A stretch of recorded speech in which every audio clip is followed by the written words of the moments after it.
2022-এ আমরা একটা এই অর্গানাইজেশনটা তৈরি করেছিলাম। মূলত এটা রাজনৈতিক একটা অর্গানাইজেশন আমাদের ছিল, বিভিন্ন রাজনৈতিক দলের এবং বিভিন্ন পেশাজীবী, বিভিন্ন ব্যক্তি বিশেষ এবং সাংস্কৃতিক কোনো সংগঠন মিলেই কিন্তু আমরা এটা করেছিলাম। কিন্তু আমার মনে হচ্ছে গণমুক্তিও ধীরে ধীরে কিন্তু একটা থিঙ্ক ট্যাঙ্কে পরিণত হচ্ছে। কারণ আমাদের যে রাজনৈতিক যে দামাডোল, সেখানে ভোটের রাজনীতিতে কিন্তু আমাদের মতো সংগঠনটা কিন্তু অনেকটা অপ্রাসঙ্গিক হয়ে যায়। তাই আমরাও মনে করি আজকে এই যে আয়োজনটা, ভোটের রাজনীতিতে আমি এই যে এত সুন্দর কথাগুলো বের হয়ে আসছে এখানে, আজকে আমাদের এখানে যে প্রধান বক্তা, যে গণ অধিকার পরিষদের যে উচ্চতর পরিষদের সদস্য হাবিবুর রহমান রিজু ভাই, এবং আমাদের যে প্রধান অতিথি আমাদের সাবেক সচিব প্রজাতন্ত্রী বাংলাদেশ সরকারের কাশেম মাসুদ ভাই, এবং পাশাপাশি অন্যান্য যে আমাদের যে রাজনৈতিক নেতারা বক্তব্য দিয়েছেন, তাতে কিন্তু অনেক কথা বের হয়ে আসছে। হ্যাঁ, এখানে বের হয়ে আসার পরে আমি বলতে চাই যে রিজু ভাই একটা বলছে যে উনি ওই যে কমিশনে যে উনি যাচ্ছেন, আজকে অনেকগুলো কিন্তু আপনি কথা শুনতে পেরেছেন। আমরা অনেকেই হয়তো এটা এত বেশি কনফাইন, সীমাবদ্ধ করে রেখেছে, সবার কথা কিন্তু শোনার মতো তাদের আসলে সময় নেই। তারা ব্যস্ত হচ্ছে কিভাবে তাড়াহুড়ো করে ওই কমিশনটাকে শেষ করে একটা নির্বাচনে যাবে এবং আবার নতুন করে পুরাতন সেই বন্দোবস্তের ব্যবস্থা করবে। এটাই কিন্তু আসলে পায়তারা চলছে। নতুন করে যারা এই গণ অভ্যুত্থানে যারা জীবন দিল, এই যে আমরা বলছি বৈষম্যহীন সমাজ ব্যবস্থা, বৈষম্যহীন রাষ্ট্র ব্যবস্থা তৈরি করার জন্য কেন বললাম যে জুলাই চেতনা, কারণ আসলে এই জুলাই যে গণ অভ্যুত্থান হয়েছিল তার মূল বিষয়টাই কিন্তু ছিল যে ওই যে কোটা সংস্কার আন্দোলন, যে তারা বৈষম্য চায় না। এই বৈষম্য থেকে সেখানে একদম আসছে যে বৈষম্যহীন একটা সমাজ ব্যবস্থা। এখানে প্রফেসর ইয়ার খান ভাই বৈষম্যহীনকে একটা দাবিও বলে আবার সাম্যের কথা বলছেন। সাম্যেরই তো ছিল নেই বৈষম্যহীনতা, মানে এখন কি, তার কি বৈষম্য? সামাজিক অর্থনৈতিক বৈষম্য। এখন তার মানে এই না আপনি যদি বলে আপনার কোটিপতিও থাকবে, আপনার বিলিয়নিয়ারও থাকবে, কিন্তু যে মিনিমাম, যে সাধারণ মানুষ তার একটা মিনিমাম স্ট্যান্ডার্ড অফ লিভিং, যে তার যে একটা স্বাভাবিক জীবন যাপন করার জন্য একটা এভারেজ স্ট্যান্ডার্ড অফ লিভিং, সেটা আপনি এনশিওর করতে হবে। আইনের শাসন সেটা সবার জন্য, আইনের শাসন সবার জন্য, সুশাসন সবার জন্য, ন্যায় বিচার সবার জন্য। ওই জায়গায় হচ্ছে কি আপনার ওই যে সাম্য।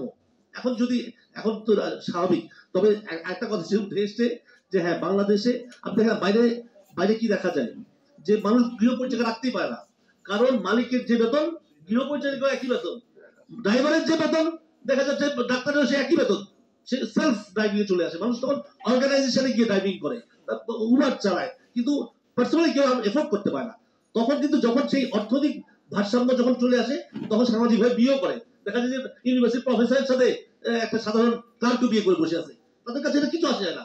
যদি আপনি অর্থনৈতিক, যদি একটা কি বলবো ওই বৈষম্য যদি দূর করা যায়, তাহলে সামাজিক বৈষম্য কিন্তু দূর হয়ে যাবে। এটা কিন্তু বাস্তবতা।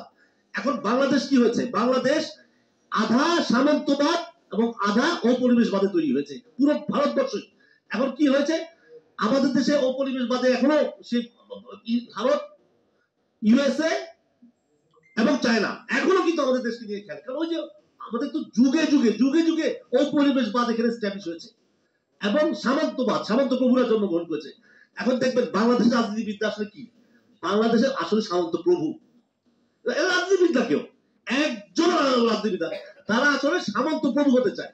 তারা তার এলাকাতে সে যদি হয় একটা নির্বাচনী আসন, সেই আসনের প্রভু, নাহলে ইউনিয়ন পরিষদের চেয়ারম্যান সে হইতে চায় প্রভু, অথবা যে উপজেলা লেভেলে প্রভু হতে চায়।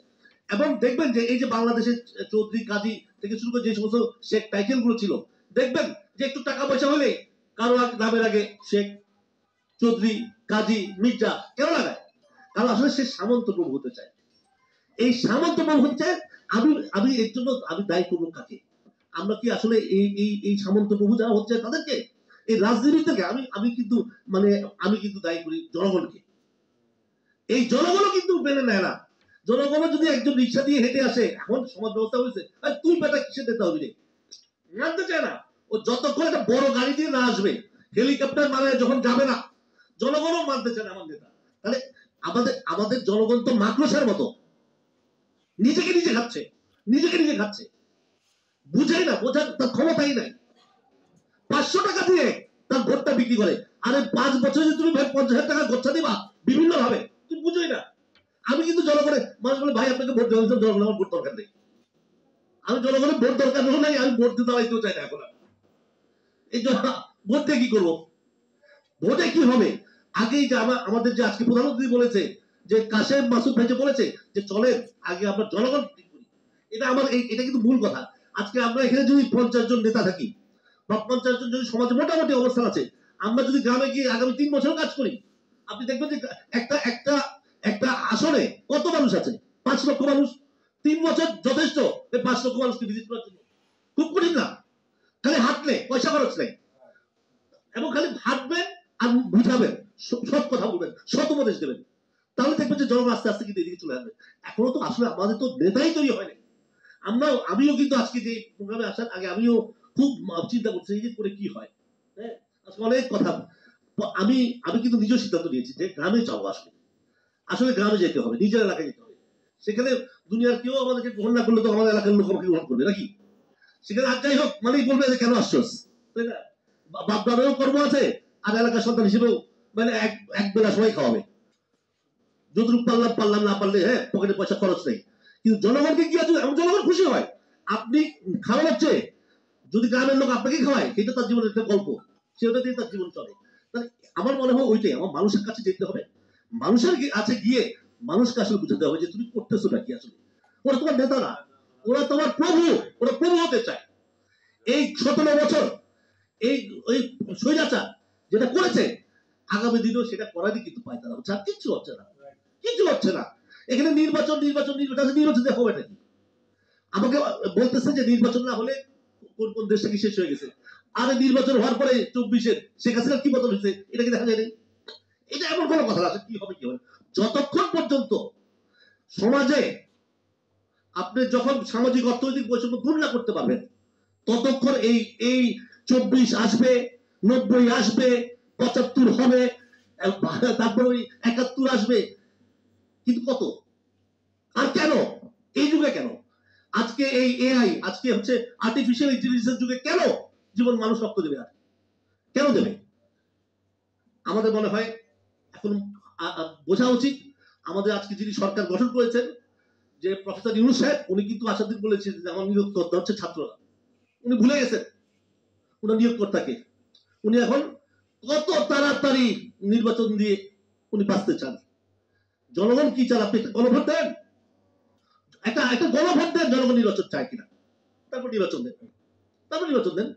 যদি জনগণ যদি সবাই বলে, মেজরিটি যদি বলে, 51% জনগণ যদি বলে নির্বাচন চাই, দেন নির্বাচন। আর না হয় সংস্কার করেন, বিচার করেন, এবং এনশিওর করেন যে এই যে বাংলাদেশের প্রত্যেকটা শ্রেণী পেশার মানুষ, প্রত্যেকটা রাজনৈতিক দলের নেতৃবৃন্দ ওই সংসদে যেতে পারবে। এটা একতরফা কিছু হবে না, একতরফা কিছু হওয়ার জায়গা এই বাংলাদেশ আর নাই। বারে বারে বিপদগ্রস্ত হবে এই দেশ যদি ওই একই ভাবে আমরা যদি এই রাস্তায় গাড়ি চালাই। আমি আজকে আর বেশি কথা বলবো না।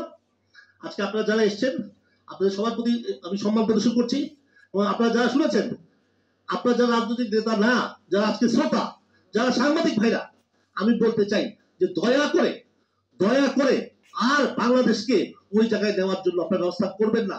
সাংবাদিকরা যদি চায় বাংলাদেশের নেতৃত্ব চেঞ্জ করে ফেলতে পারে। সাংবাদিকদের হাতে সবকিছু, কাকে উঠাতে হবে কাকে নামাতে হবে সাংবাদিক ভালো জানে। তারা যদি নৈতিকভাবে সৎ দেশপ্রেমী ভালো মানুষদেরকে বাংলাদেশের নেতৃত্বে আনতে চায়, সাংবাদিকরাই যথেষ্ট।